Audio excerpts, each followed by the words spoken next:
Mahal ko ang iyong templo, o makapangyarihang Diyos.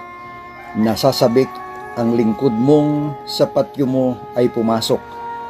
Ang buo kong pagkatao'y umaawit na may lugod. Sa masayang pag-awit ko, pinupuri, buhay na Diyos. Awit, Kabanatang 84, talatang 1 at talatang 2. Mananalangin po tayo. Gracious Master, I do not want to be just an empty person behind a mask. I want to be real, completely real. Help me to be real until nothing is left behind. May your light shine into my life, that I may be like you. Amen.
Hello, church. First of all, I praise the Lord for giving me this opportunity to deliver His message in the midst of us this morning. So last week, nakareceive ako ng isang call sa isang church leader na kung saan sa aming pag-uusap, siya ay nagbahagi ng kanyang mga refleksyon at obserbasyon patungkol sa kung anong nangyayari sa ating paligid. So, yung pandemic nagpakita sa atin ng kaigsian ng buhay dito sa mundong ito. At sabi niya, dapat ang mga Kristiyano o ang mga tao na sumusunod sa Diyos ay mayroon ng kasiguraduhan na kapag haharap sila sa kamatayan o sa katapusan, sila ay may kagalakan dahil alam nila na magsisimula na ang kanilang buhay na walang hanggan. And ako po ay nag-agree sa kanya because yan ay realidad ng buhay Kristiyano. And I know most of us, o marahil lahat ng Kristiyano, lalo na nung bago pa lang o hanggang ngayon, naka-experience ng pagdududa kung siya ay ligtas. Naka-experience ng mga katanungan. Marahil nakatingin siya sa kanyang mga kasalanan na nagawa. Marahil nagdududa siya dahil parang paulit-ulit na lang siya nagkakasala. At dahil dyan, nagkakaroon ng pagdududa. Ligtas ba ako? Hindi. Kaya naman, I agree with him na ito ay napaka-importanting topic na pag-usapan. Kaya nga, ang nagkaroon ng isang research patungkol dito. Ang tanong, ilan ba ang Kristiyano na nagkakaroon ng spiritual na pagdududa? So, ito ay ginawa ng Barna noong 2017 at mayroong 26% na nagsabi sila ay nakaka-experience. At yung 40% naka-experience pero may progreso. At yung 35% hindi. Praise the Lord. At dito makikita natin na majority ng Kristiyano ay mayroong pagdududa patungkol sa kanilang spiritual na buhay, patungkol sa kanilang buhay na walang hanggan. Kaya nga, si Jesus, ang ating Diyos, siya ay mabuting guro. At hindi niya tayo hinayaan na mag-stuck o ma-stuck sa kaisipan, sa pagdududa patungkol sa ating kaligtasan.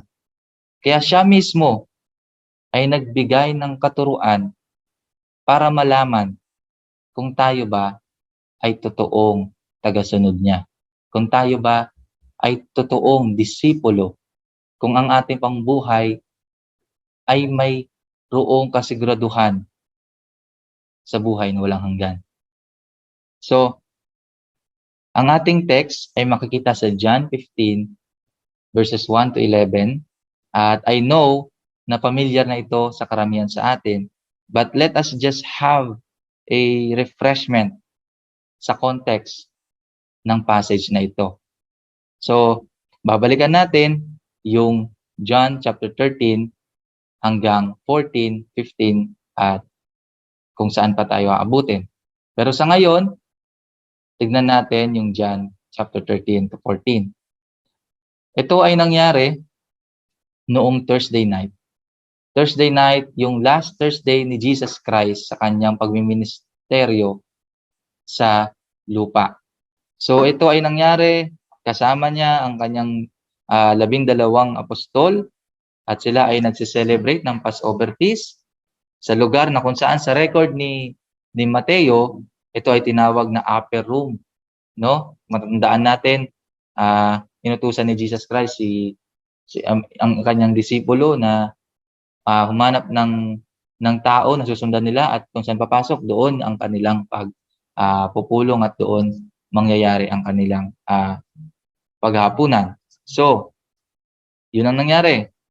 At dito, sa loob ng upper room, doon nangyari ang Last Supper, washing of the feet, at announcing ng betrayal.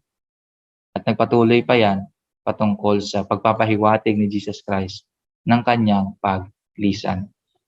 At kung titignan natin at iisipin natin, ano ang nararamdaman ng mga disipulo sa mga oras na ito? Si Peter iniwan ang kanyang pangingisda at sumunod kay Jesus. Si Mateo iniwan yung kanyang collecting booth at sumunod kay Jesus.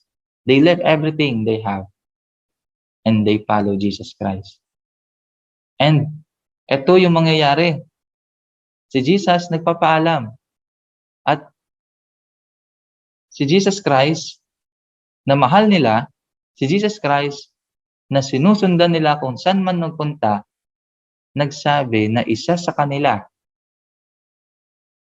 ay magtatraidor kay Jesus. So una, mayroon silang marahil takot. Mayroon silang marahil na pag-aalala, pangangamba, naguguluhan dahil hindi nila lubusang naunawaan kung ano ang mga bagay na ito.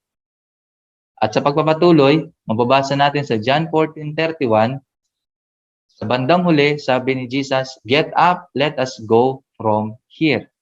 So, ibig sabihin, sila ay umalis na doon sa upper room, doon sa lugar, at sila ay naglakad patungo sa east side ng city dahil pupunta sila ng garden. So, ito ay gabi, madilim, at dito, kasama niya na ang 12 na lang na apostol.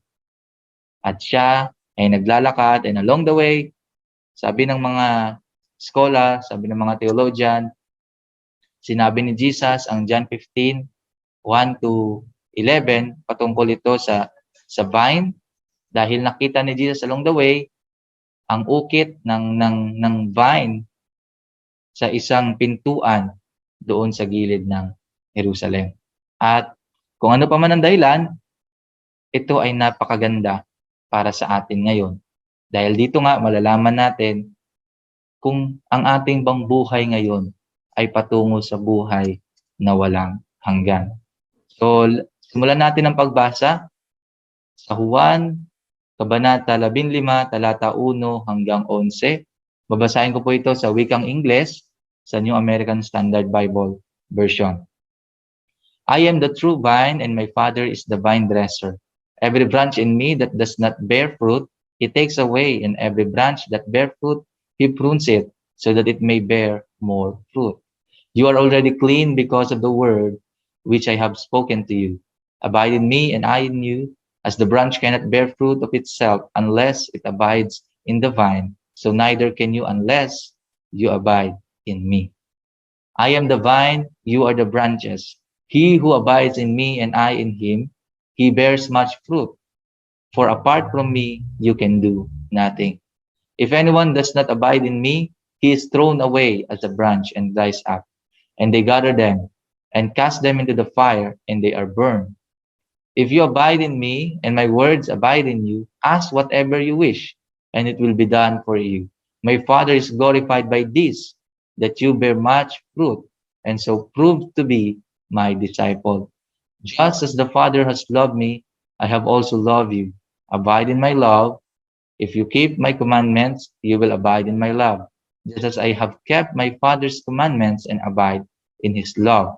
These things I have spoken to you, so that my joy may be in you, and that your joy be made full. So mananalangin po tayo sa ating pagsimula. Aming dakilang Diyos, kami po ngayon ay lumalapit sa iyo, nagpapakumbaba at binubuksan ang aming mga puso at humihingi sa inyo ng empowerment para kami ay magkaroon ng pangunawa upang aming malaman kung ano at paano namin malalaman na ang aming buhay ay totoo, na kami ay ligtas, na kami ay kasama sa iyong mga pinili sa pamamagitan ng iyong turo. Kaya hayaan niyo po na kami ay bigyan ninyo ng focus, bigyan ninyo ng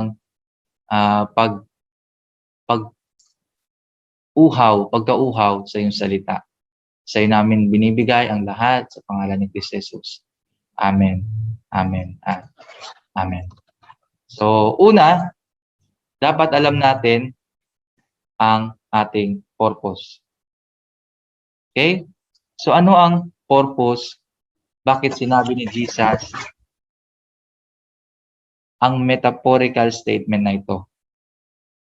At yung statement nga ay patungkol sa ating buhay Kristiyano, sa totoong buhay ng Kristiyano. Verse 8, my Father is glorified by this, that you bear much fruit, and so prove to be my disciple. Okay, so dito, unang-una, ang purpose ng isang Kristiyano o ang purpose ng buhay ng isang totoong Kristiyano ay makapagbigay ng glory o makapagbigay ng kaluwalhatian sa ating Diyos Ama. Na unang tanong, tignan mo yung buhay mo. Nakaka-glorify ba?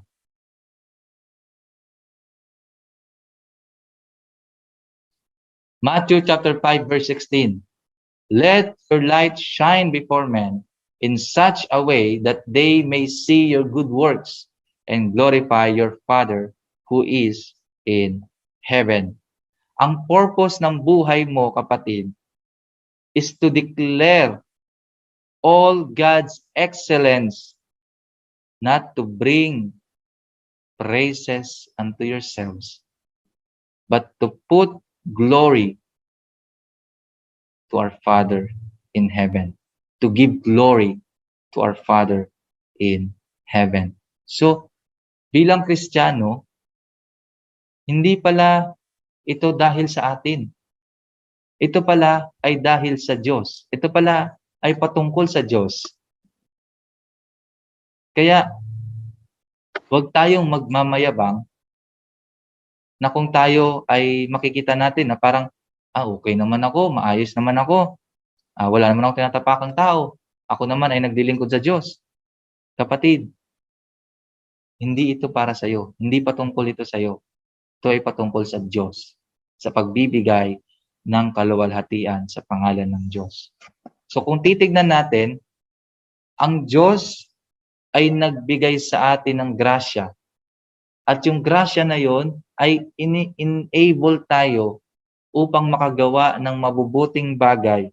Nang sa ganon, sa ating kabutihan na dulot ng grasya ng Diyos, ang taong nakapalibot sa atin at tayo mismo magbibigay ng kaluwalhatian sa Kanya.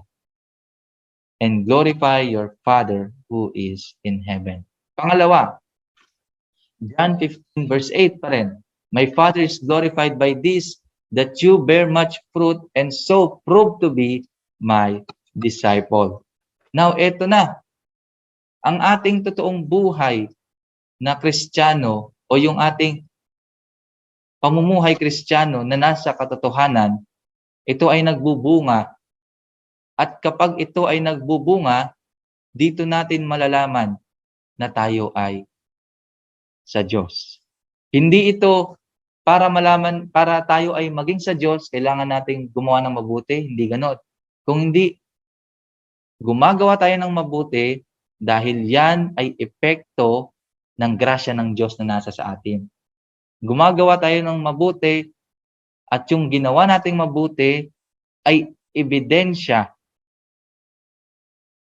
ng ating life ay totoo na naglilingkod sa Diyos. So una, ito ay patungkol sa purpose. Tandaan natin, ang purpose ng buhay Kristiyano ay patungkol sa pagbibigay ng kaluwalhatian sa Diyos at ito ay para malaman natin na tayo ay sa Kanya. Okay? So pangalawa, sabi niya dito sa Matthew 7 verse 16 to 17, you will know them by their fruits. Grapes are not gathered from thorns bushes, nor figs from thistles are they. So every good tree bears good fruit, but the bad tree bears bad fruit. And sabi sa James 2:18, but someone may well say, you have faith and I have works. Show me your faith without the works, and I will show you my faith by my works. So hindi pa pwede, kapatid, na ikaw ay sa Diyos, pero hindi nakikita yung pagiging Kristiyano sa iyong buhay. Hindi pa pwede na sasabihin mo na I am Christian, you profess that you are a Christian, but yet your life reflect a devil. Sakit ng ating buhay minsan, nagiging dahilan pa para maging katisuran ng ating mga kapatid. Kapag ganun, magtaka tayo. Kapag ganun, mag-isip-isip ka na. Dahil ang kaligtasan, hindi bunga ng mabuting bagay, ngunit ang kaligtasan ay nagbubunga ng mabuting mga bagay. For just as the body without the spirit is dead, so also faith without works is dead. Malinaw na sinabi ni Santiago ang mga bagay na ito. Now, the purpose of a fruitful life is first to glorify God, and the purpose of having fruit in our lives, it also gives us assurance of our salvation. So church, it is not enough for us to know our purpose, why we live a Christian life. But we should know also who are the person involved in our Christian living for us to authenticate our way of life. First, it involves Jesus Christ. He said in verse 1, I am the true vine. Jesus, again, is a very good teacher. He didn't waste every single word that will come out from his mouth. The word I am is not just a pronoun with verb, but this is the name of the Almighty and Eternal God. In Exodus chapter 3, we remember when Moses, seeing a burning bush, the burning bush speak. The Lord speak through the burning bush. He said, I am the I am. And anong ibig sabihin ng I am na to? Na si Jesus mismo ay ginamit niya rin. At kung mapansin natin, Jesus mayroong 7 claims about the I ams. I am the bread of life, I am the light of the world, I am the door of the sheep, I am the resurrection and the life, I am the good shepherd, I am the way, the truth, and the life. I am the true vine. In other words, Jesus claims, and He is the Almighty God in human flesh. So tinatawag yan na incarnation. Sa madaling sabi, incarne, no? Sa katawan, sa laman. Okay? At pinaulit-ulit niya ito ng 7 beses. At may gusto siyang ibigay sa atin sa salitang I am. This is important thing to know kung sino si Jesus Christ sa ating buhay Kristiyano. He is the I am. Anong importansya nito? John 8:24, therefore I said to you that you will die in your sins, for unless you believe that I am. Sa madaling sabi, kung hindi ka maniniwala na si Jesu Kristo ay Diyos, that He is the equal to the Father and to the Holy Spirit, you will not be saved. At kung hindi ka ligtas, hindi totoo ang iyong Christian living. And not only he said, I am, but he said also, I am the true vine. Dahil dito sa salitang true, nagkaroon tayo ng idea na mayroong mga fake o false na vine. Who are the false vine? In Hosea chapter 10, verse 1 to 2, Israel is luxuriant vine that yields its fruit. The more his fruits increase, the more altars he built. As his country improved, he improved his pillars. Their heart is false. Now they must bear their guilt. The Lord will break down their altars and destroy their pillars.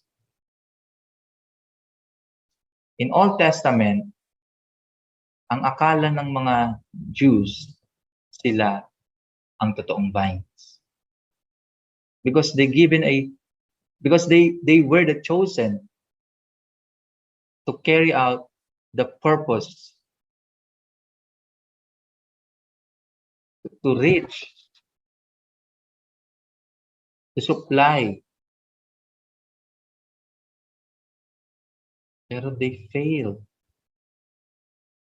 And just like sa atin,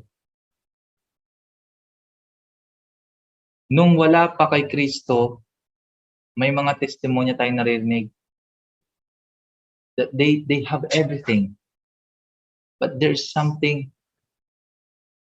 still void in their hearts. At sila ay nagdo-long for something na hindi nila alam. And just like sa atin, nung nakay-Kristo na rin tayo, we have false vine. Na kung saan doon tayo dumidikit. Na kung saan akala natin doon ang ating buhay. Stephen Lawson nagbigay ng 3. Una, false vine in Christianity today. First, riches. Maraming Kristiyano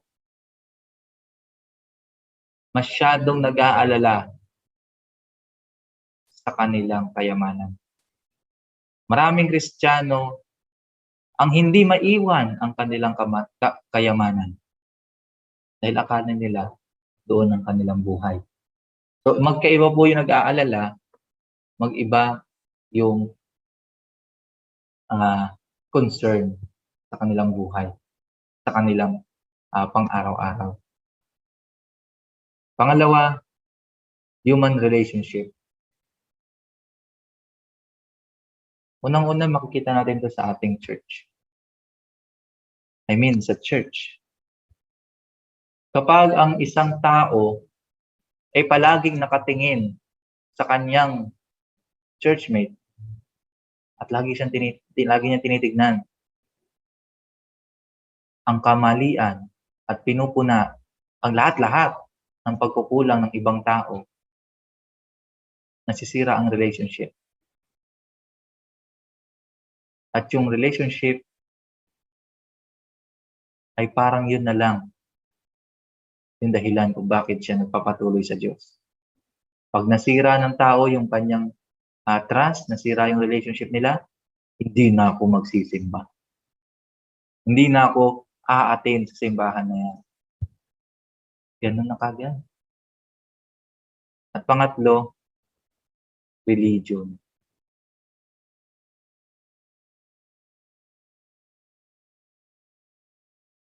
Ang ginagawa mo ba ngayon, kapatid, yan ba ay pagsamba? O ginagawa mo na lang dahil relihiyoso ka? Ngayon, nakikinig ka ba sa salita ng Diyos dahil mayroon kang pagkauhaw? O ikaw ay nakikinig dahil, siyempre, linggo, dapat makinig tayo ng sermon. And akala natin yan yung magiging ticket natin papunta doon sa buhay na walang hanggan. But again, Jesus said, I am the true vine. Our false view or false vines in our lives speak on our insufficiency sa pag-fulfill ng purpose natin. That's why kung hindi mo purpose, hindi natin hindi na fulfill yung purpose ng Diyos sa ating buhay, ibig sabihin hindi totoo yung ating pagiging Kristiyano. And Jesus, He's the true vine. He is the sufficient para magawa yung purpose na yun. That's why kung wala ka, hindi mo kilala si Jesucristo, imposible na ikaw ay magkakaroon ng kasiguraduhan sa iyong kaligtasan, sa iyong buhay na walang hanggan. But here's the good thing. If you do good works in your lives, that you see even a little fruit of goodness in your life, again, that is the evidence that God is working in you, that God is in you, and you are abiding, and you are connected, and you have a relationship with Jesus Christ. And that's, you can assure that you are. The second person, the same verse, my Father is the vine dresser. Vine dresser, in other term, the gardener. And I think hindi na ito strange sa atin dahil sa quarantine, dito lumabas yung mga plantito at plantita at yung iba dyan sa atin, nagtanim-tanim rin. So kapag ikaw ay nagtatanim, of course, you are taking care sa iyong tanim. So si God, the Father, is the gardener who take care sa vine. Si Jesus. And He cutting down the unfruitful branches and take care of the fruit-bearing branches. Now, bago tayo lumipat doon sa susunod na person, tignan muna natin na ang Diyos Ama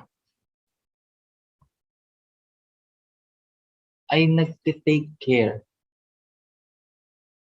doon sa mga nagbubunga.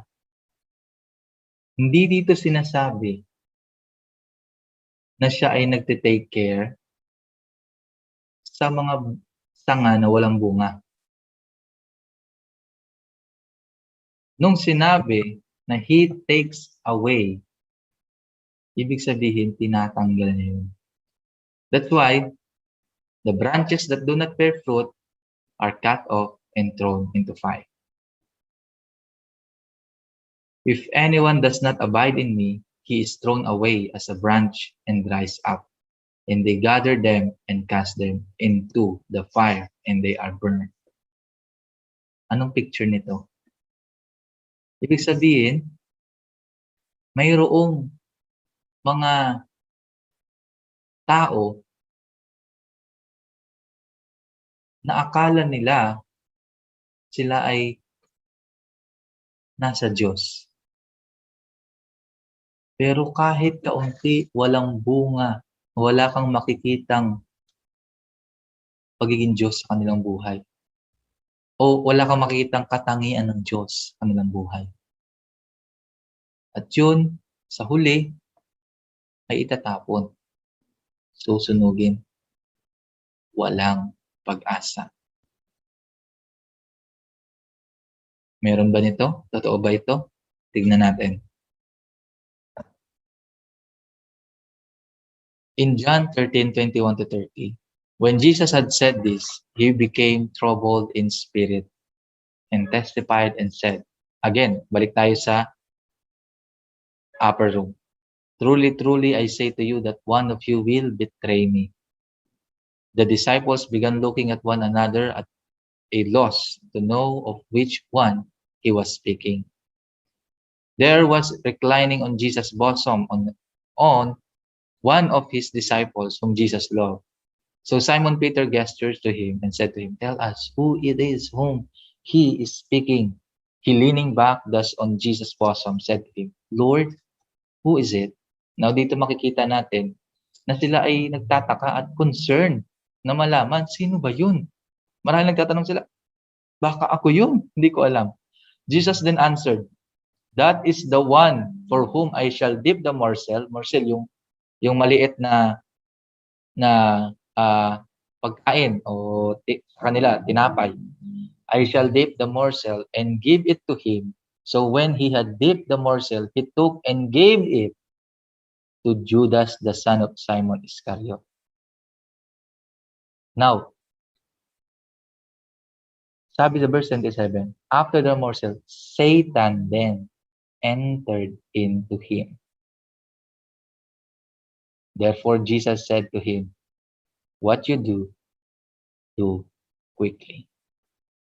Ang Diyos is all-knowing, and at this point, Jesus knew na si Satan, na si Judas ang magbe-betray sa kanya. Pero hindi ito agad-agad na naintindihan ng mga disciple. Akala nila, si Judas ay inutusan lang ni Jesus dahil siya ang treasurer na bumili ng iba pang pangailangan o di kaya mamigay ng kung ano man sa mga mahihirap. Pero pagtanggap ni Judas ng morsel, umalis siya kagad and it was night. At alam natin kung anong nangyari that night.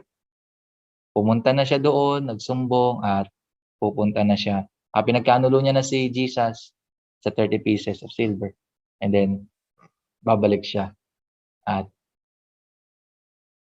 ipapakita niya ang kanyang kataksilan sa pamamagitan ng. Now, punta naman po tayo sa kilawang uri ng branches. The branches that bear fruit are pruned so that they will bear more fruit and much fruit. Now, every branch in me that does not bear fruit, he takes away. And every branch that bear fruit, he prunes it so that it may bear more fruit. Now, the branches that bear fruit ay ipoprune para magkaroon pa ng mas maraming bunga. At kung titignan natin, yung sa verse 2, yung may nagbubunga na, gusto pa ng Diyos na magbunga pa ng mas marami. At kung titignan pa natin sa verse 5, bear much fruit. Now, from bears fruit to bear more fruit hasta to bear much fruit. Anong gustong gawin dito ng Diyos? Gusto ng Diyos Ama na ikaw ay magkaroon ng hindi lang marami, kundi maraming bunga. You know what? Nangyari ito sa susunod na verse. You are already clean because of the word which I have spoken to you. Sinasabi dito ni Kristo na tayo ay nalinis na at yun yung ginamit para panglinis din sa atin ngayon. Yung salita na sinasabi rito, speak about the gospel of Jesus Christ, His life, death, and the coming resurrection ng panahon nila. And sa atin, tapos na. Nag-resurrect na si Jesus Christ, ay nag-ascend na. So yun yung gospel, yun yung naglinis sa atin. At yung salita ng Diyos din ang siyang nagpuprune, ang siyang patuloy na naglilinis. In the sense of salvation, the Word of God already cleaned us. But just like in John 13:10, pinaliguan na sila pero hinuhugasan pa rin ng paa. Why? Because it is necessary for our daily Christian walk. So dito, ginamit naman ni Jesus Christ ay yung metaphor ng vine. Na kung saan, yung mga plantito at plantito dyan, alam nyo na ito. Na tinatanggal nyo yung mga bagay o yung mga branches na nauuna o humahadlang para yung nutrients ay hindi ma-concentrate doon sa branch na may bunga. Tatanggalin nyo ng Diyos. At sabi niya dito, the pruning is essential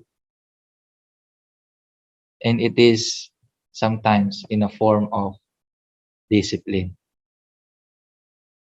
Hebrews 12:11, all discipline for the moment seems not to be joyful. Masakit pagka didisiplinahin ka ng Diyos.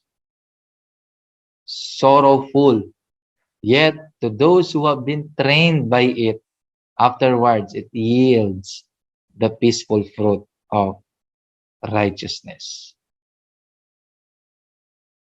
Kung tayo'y papipiliin, anong gugustuhin natin?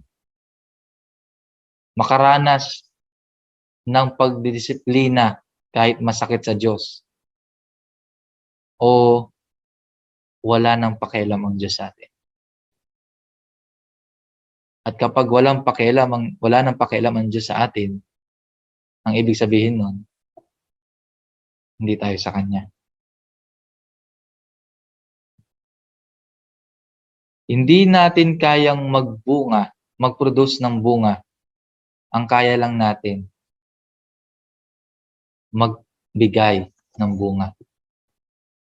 Ang nagpo-produce ng bunga ay ang Ama. At hindi ito palaging nangyayari nang naaayon sa ating kalooban. Sometimes, hinahayaan niyang mangyari sa atin yung mga bagay na kung saan tayo'y manghihina, na kung saan tayo ay magkakaroon ng hindi magandang sitwasyon, may lalagay tayo sa mga ganun. Pero may gustong ituro ang Diyos sa atin. At siya ay maawain. Ang kailangan lang natin gawin, kailangan nating magpailalim sa kanyang kapangyarihan, magpailalim sa kanyang proseso, at magtiwala na ang ating Ama na nasa langit ay alam ang kanyang ginagawa. Halimbawa, itong pandemic, hindi man natin buong maintindihan kung bakit nangyayari ito. Hindi natin alam kung bakit hinahayaan ng Diyos na may mga mahal tayo sa buhay na mawala. Ngunit dapat tandaan natin na alam ng Diyos ang ginagawa niya. At marahil may gusto siyang ituro sa atin. Dapat alam natin yun. At para malaman natin yun, kailangan gawin natin ang ating responsibilidad. Ano yun? Yung ating responsibilidad na dapat i-prioridad sa verse 4, abide in isang salita lamang na ginamit ng 11 beses sa chapter 15 ng John at ginamit ng 40 beses sa buong libro ni John at 27 beses sa mga episo ni John. At pag pinaulit-ulit niya ang salita, ibig sabihin ito ay mayroong pinagbibigyang diin ng ating Panginoon. In verse 4, abide in me and I in you.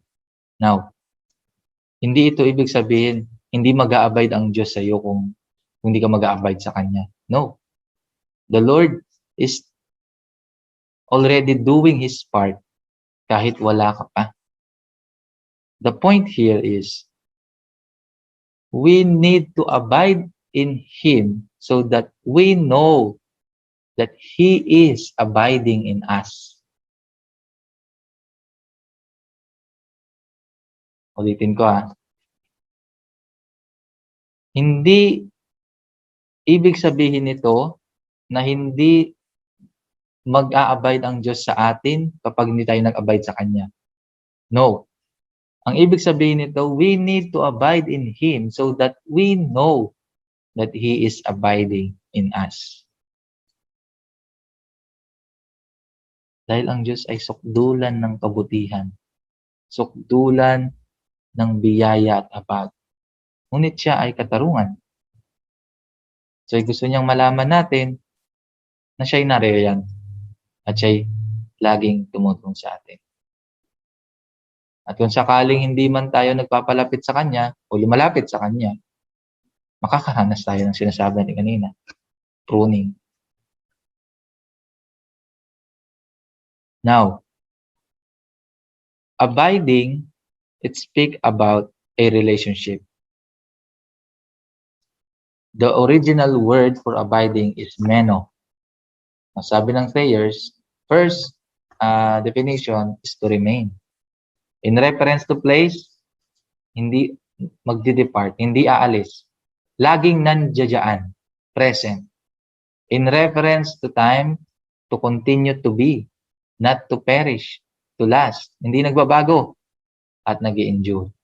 In reference to state of or condition, to remain as one, not to become another or different.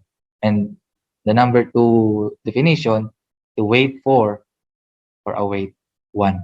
Now, yung sinasabi na abiding, it speaks about the total dependence of the vine. The total dependence of the branch to the vine. Kung yung branch, tanggalin mo sa vine, ang vine mananatiling buhay. Pero ang branch, mamamatay. So, sa ating pang-araw-araw na buhay, we should take note on this. Abiding in Christ means total relying to His Word. Anong tanong kanina? Paano pagka hindi ako Kristiyano? Paano kapag hindi ako sure sa aking salvation? Abide in His Word. Abide in His Word. Pero ang pag-abide ay hindi kagaya ng sanga na effortless na nakadikit at parang walang ginagawa. Ang pag-abide kay Jesus Christ sa araw-araw, kung ikaw ay totoong Kristiyano. Si Paul nagsabi, ginagamit ni Paul ang mga salita na para bang ito ay nasa digmaan. Mananatili ka sa Diyos, patuloy kang aayawan ng mundo. Mananatili ka sa Diyos, patuloy kang magkakaroon ng labanan sa iyong sarili. Why?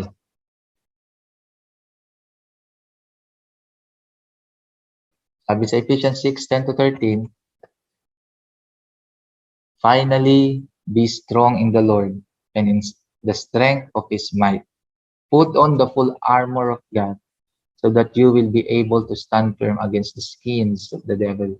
For our struggle is not against flesh and blood, but against the rulers and against the powers, against the world forces that is dark, against the spiritual forces of wickedness in the heavenly places. Therefore, take up the full armor of God so that you will be able to resist the evil day, and having done everything, to stand firm. Now, church, abiding in Christ